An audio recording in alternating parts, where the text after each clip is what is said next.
My mom called me a selfish disappointment when I couldn't pay for her new car. I'd just finished paying off her mortgage, so I sent her one final payment, a screenshot of her blocked number. I'm Nate, 32, male, and I've finally blocked my own mother. Not muted, not ignored, blocked. I didn't do it over one argument or some petty disagreement. I did it after I paid off her damn mortgage. And when I told her I couldn't buy her a brand new Lexus, she called me a selfish disappointment. Her exact words. You're just like your father. Stingy, useless, and only good for bills. That broke something in me. But let me rewind. Growing up, it was just me and my mom, Carla. She was 20 when she had me. My dad bailed before my first birthday. She raised me alone. And to be fair, it wasn't easy. I remember nights when dinner was saltines and peanut butter. Times she worked 2 jobs. I don't pretend I had it worse than anyone else, but yeah, things were tight. And because of that, I worshipped her. The way a kid clings to whoever keeps the lights on. I thought she was a superhero. She'd cry behind closed doors and then paste on a smile like nothing was wrong. I picked up on that early, learned to be the easy kid. Never complained, never asked for new shoes, even when mine had holes in the sole. She told me once when I was 10, "You're my little man. I need you to grow up strong." So I did. I got my first job at 15, stocking shelves, started saving every cent. Community college, then trade school, then my HVAC license. By 25, I was making solid money. By 30, I had my own business. Carla, she'd stopped working long ago. "My back's too bad," she said. "And besides, what kind of son lets his mama pay rent?" That's when I made my first mistake. I offered to pay off her mortgage. It wasn't charity, not in my mind. It was a thank you for raising me, for getting me through, for making sure I always felt safe even when things were falling apart behind the scenes. It was $127,000 left on her place. I didn't pay it all at once. Took me 2.5 years. I doubled up on payments, picked up every extra job I could, and finally, earlier this year, I made the last wire transfer. When I told her she was mortgage-free, I expected, I don't know, a tear? A hug? Something. She just looked at her phone and said, "Well, I guess you can finally afford to get me a real car now." She meant a Lexus RX. She'd been hinting at it for months. I thought she was joking. She wasn't. A week later, she called and asked me to meet her at the dealership. I showed up confused. She had the sales guy already running numbers. Leather seats, pearl white. "I want this one," she said. "You said you'd take care of me." I laughed, thinking she was messing with me. She wasn't. When I told her no, that I couldn't drop 60 grand on a car, her face twisted like I just spit in her drink. "You are such a selfish disappointment," she hissed. "I should have had another child. At least then I'd have someone who cared." I was so stunned I just stood there, watching her wave the salesman over again, pretending I wasn't even there. Something in me snapped. Not anger, not sadness, just silence. That cold, final silence you feel when something truly dies. The ride home from that dealership felt like a funeral. Not for her, for the version of my mother I'd been trying to hold on to. That version. The one who raised me on grit and peanut butter crackers.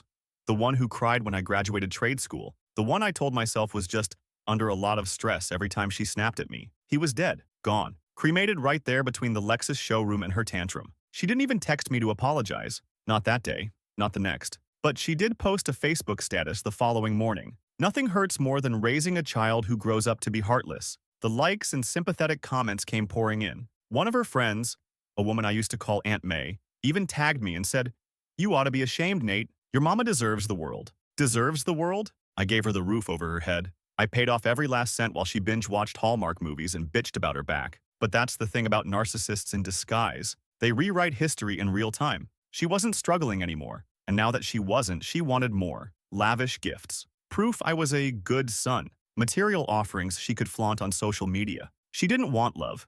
She wanted optics. 2 days after the dealership debacle, she called again. I didn't pick up, left me a voicemail. "Look, I didn't mean to hurt your feelings, but I raised you better than to be stingy. What are people supposed to think when they see me still driving that old Camry? You want them thinking my son's some deadbeat? I bragged about you. I told everyone you had your own company, and now I look like a liar." There it was. Not an apology.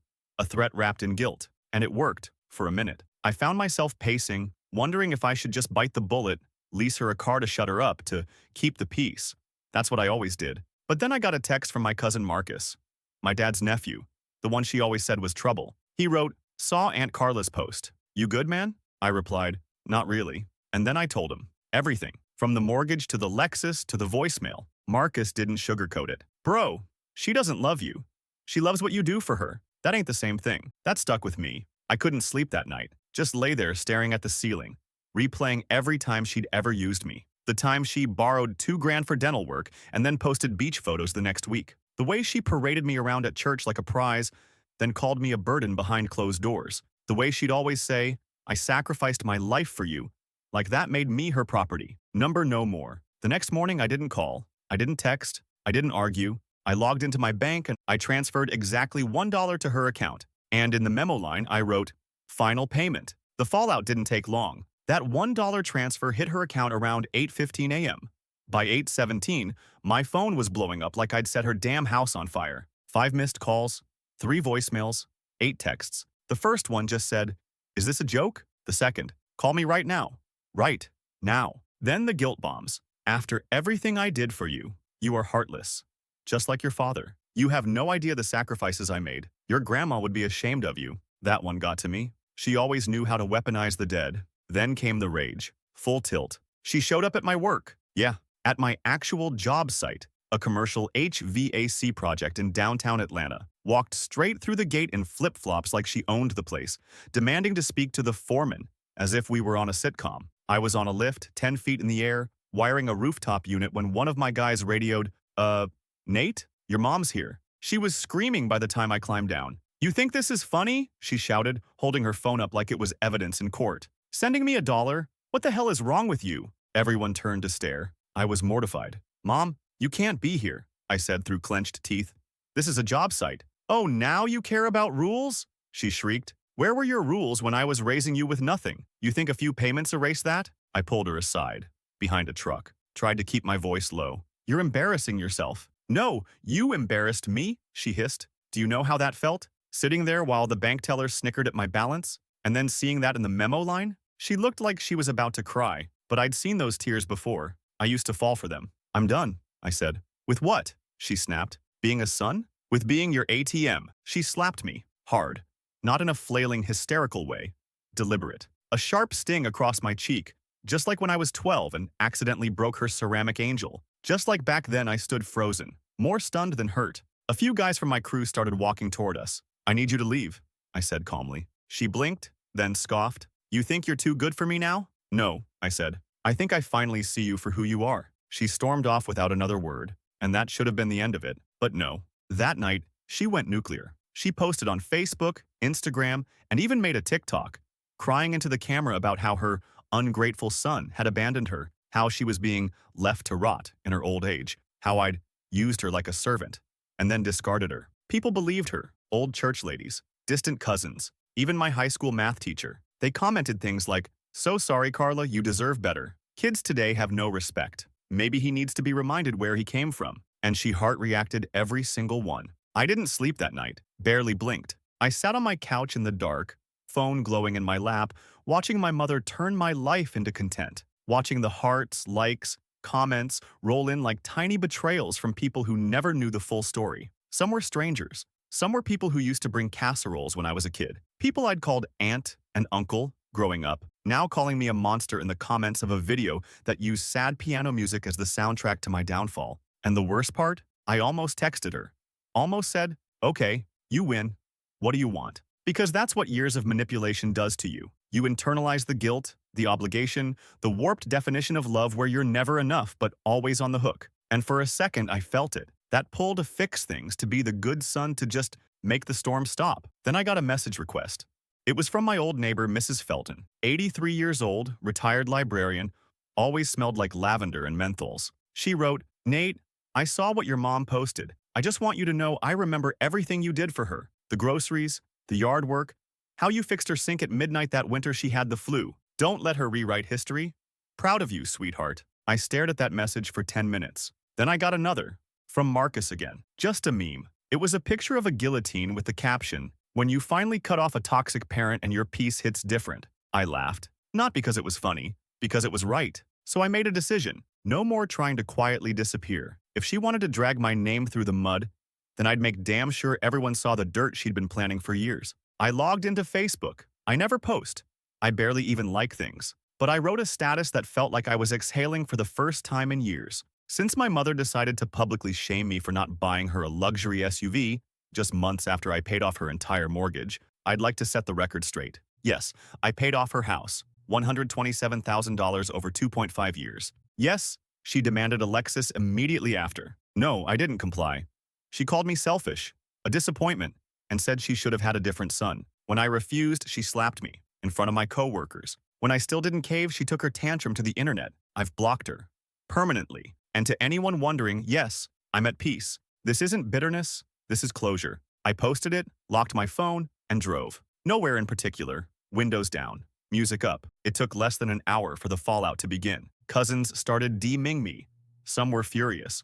One told me I was airing dirty laundry like a petty ex. But most were shocked. And a few started sending me screenshots of things she'd said over the years. In group chats, private messages, even church group threads. One read, I raised that boy alone and he still acts like he's doing me favors. He owes me his life. Another, if he ever stops paying, I swear I'll go to the news. Single mother abandoned by successful son? That'll go viral real quick. And that's when it hit me. This wasn't just guilt anymore. This was a threat, calculated, manipulative, and public. And it was time for her to know what final really meant. Update 1. So, y'all really showed up. I was not expecting this to blow up the way it did. Honestly, I posted that status half shaking, thinking maybe a few friends and cousins would read it and shrug. I didn't expect my inbox to turn into a full-blown support group for kids of narcissistic parents. Some of the DMs made me laugh out loud. One guy said, you didn't block your mom. You released her back into the wild. She'll find a new victim in 3 to 5 business days. Others made me cry if I'm being honest.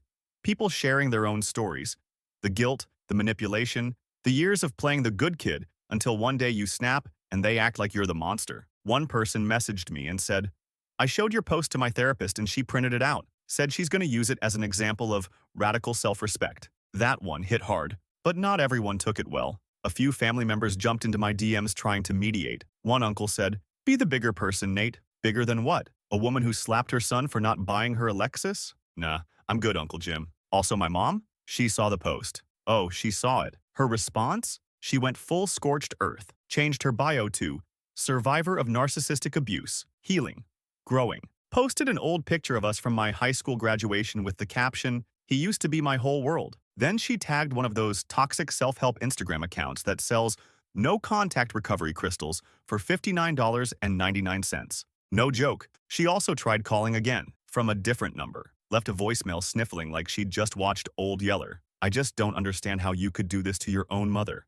After everything, you've ruined my reputation. I can't even show my face at church. Good. Maybe now she'll understand what it feels like to be humiliated in front of people you used to respect. Anyway, I haven't responded. I'm not going to. I've said what I needed to say. She doesn't get another line of dialogue in my story, but I did send her one final message, one I've been waiting to send for years. I screenshotted her last text, saved it. Then I typed out one sentence beneath it. This number has been disconnected, and I blocked her new one. That's it. That's the final payment. Not a Lexus. Not another apology, just peace. Because the next part of this story, that's where I live for the first time in my life without owing someone something. And she's going to have to live with that silence. Permanently. I wish I could say things went quiet after that, but people like my mother don't go quietly. 3 days after I blocked her second number, she showed up at my apartment. Not the old house. Not even my office. My damn apartment. The place I go to be invisible. I only ever gave her the address once, back when I first moved in case of emergencies. She stood outside my door banging like the building was on fire. I was in the middle of dinner.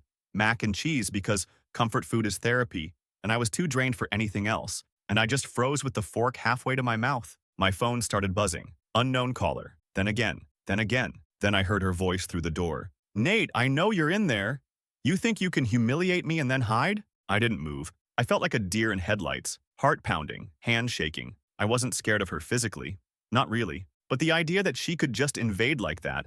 No warning. No shame. It rattled something deep. And then, the worst part, she brought backup. Her church friend, Mrs. Lorraine, showed up 5 minutes later. I recognized the voice. Fake sweet with that southern drawl that made everything sound like a backhanded compliment. Nate, baby, you need to come out and talk to your mama. She's devastated.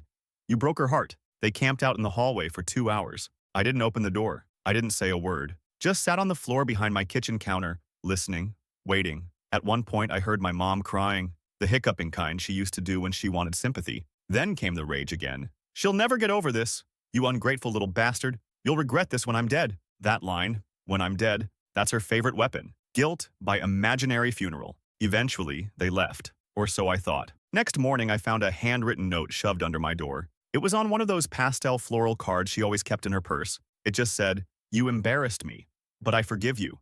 Come home and we'll fix this. Forgive me? Come home. Lady, I paid for your home. I freed you from debt, and all I asked in return was a little respect and space." But this wasn't about forgiveness. This was about control. She wanted the narrative back. So I did what I should have done years ago. I changed the locks. I filed a no-contact order. Had to explain everything to a judge, which felt humiliating and cathartic at the same time. She hadn't hit me since the slap, hadn't threatened me directly, but I had the voicemail, the Facebook post, the texts, the visit. It was enough. The judge signed it. When I walked out of the courthouse, I felt something I hadn't felt since I was a kid. Safe, and that's when the revenge part really began. Not out of spite, out of necessity. Because if she wanted everyone to believe I was the villain, then I was going to show them what her version of motherhood really looked like. I didn't want revenge at first.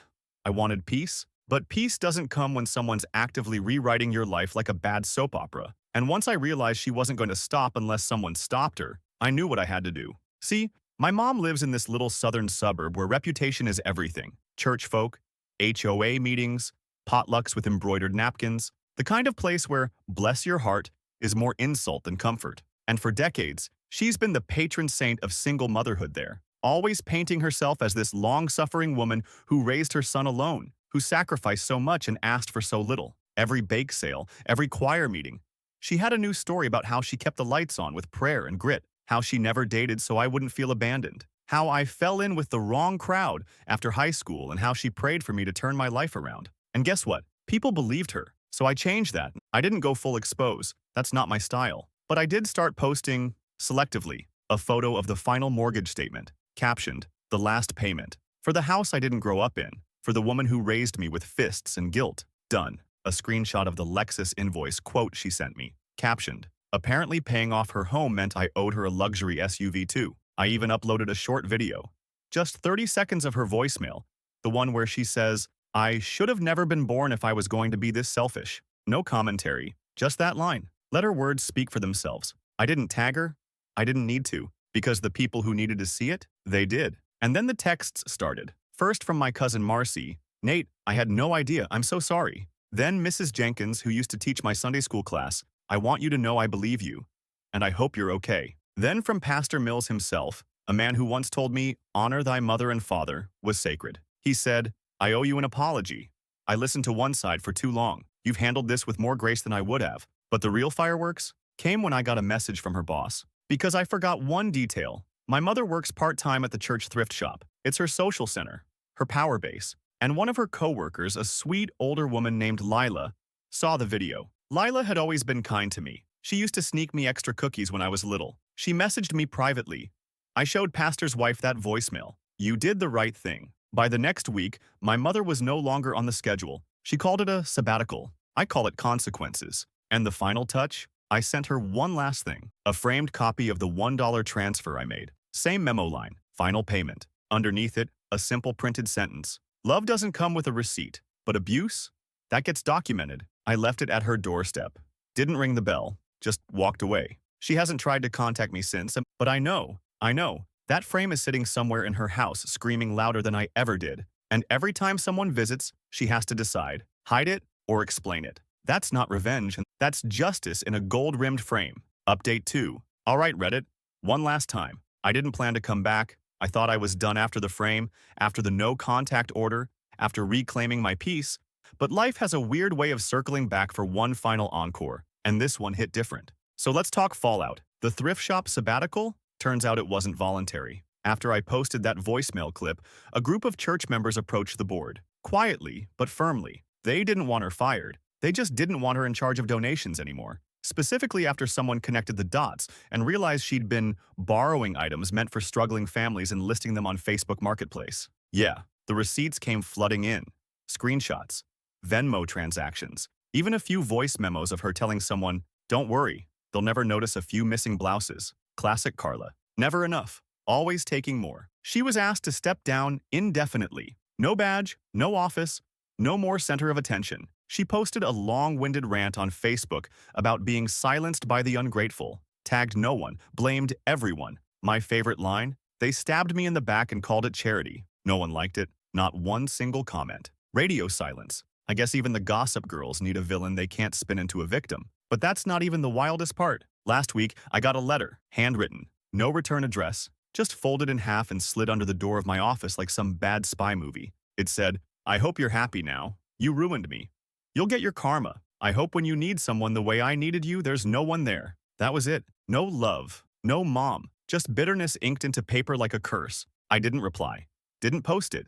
Didn't need to. Because here's what I realized. She's already living her karma. Not because I ruined her, but because I stopped protecting her from herself. I stopped shielding her from consequences. I stopped funding the version of her story where she's the noble matriarch and I'm the cold son who forgot where he came from. I didn't forget. I remembered everything. Every slammed door, every silent treatment, every time she used my childhood like a loyalty contract. And now, finally, I've remembered how to live without her. To those of you who said, "You'll miss her when she's gone." Maybe, but I missed her every day she was here and chose ego over empathy. To those who called me heartless, save your sympathy for the people still trapped in toxic cycles, not the ones who clawed their way out. And to everyone who messaged me with stories, with solidarity, with love, I see you, I hear you, and I hope you get your peace too. This is me closing the book, not slamming it shut, just setting it down, finally, gently, and walking away.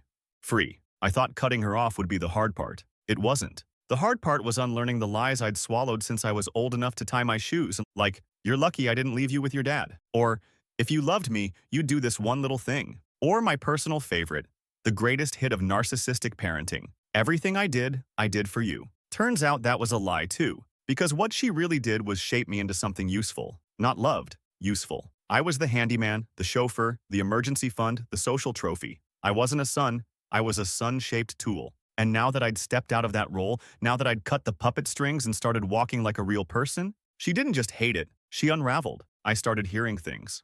Little things. From people who used to call me Baby Nate when I was 6. From the neighbor who always gave out king-sized candy bars on Halloween. "She's been asking around," they'd say.